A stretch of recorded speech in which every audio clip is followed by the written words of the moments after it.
Welcome back to 504 Road Trips. Today we continue our trip north on Louisiana Highway 37, all of which in East Baton Rouge Parish is called Greenwell Springs Road. We begin today at around mile 17. In this video, we'll just be making a drive through the countryside as there are no major junctions or concurrencies. This was filmed in early December, and in southeast Louisiana, that means that we're beginning to see some signs of autumn, and you may notice some leaves raining down on us at various points in the videos.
We pass through the unincorporated community of Baywood, where we see a few industrial businesses and a minor junction with Pride Baywood Road, which doesn't carry a state highway number.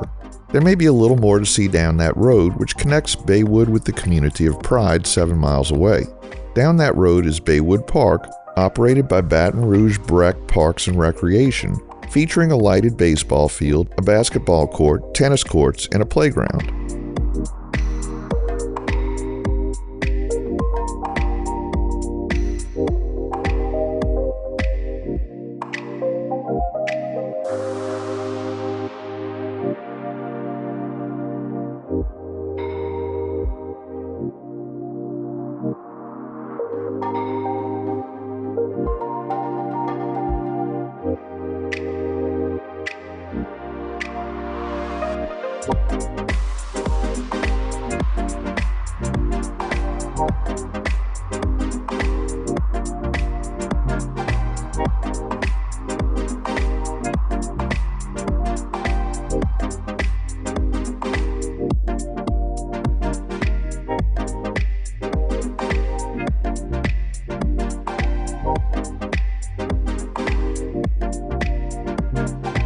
We conclude today's video at mile 25. Thanks for watching. If you liked this video, please give us a thumbs up, post a comment, subscribe, share and follow us on social media, and join us for our next 504 road trip.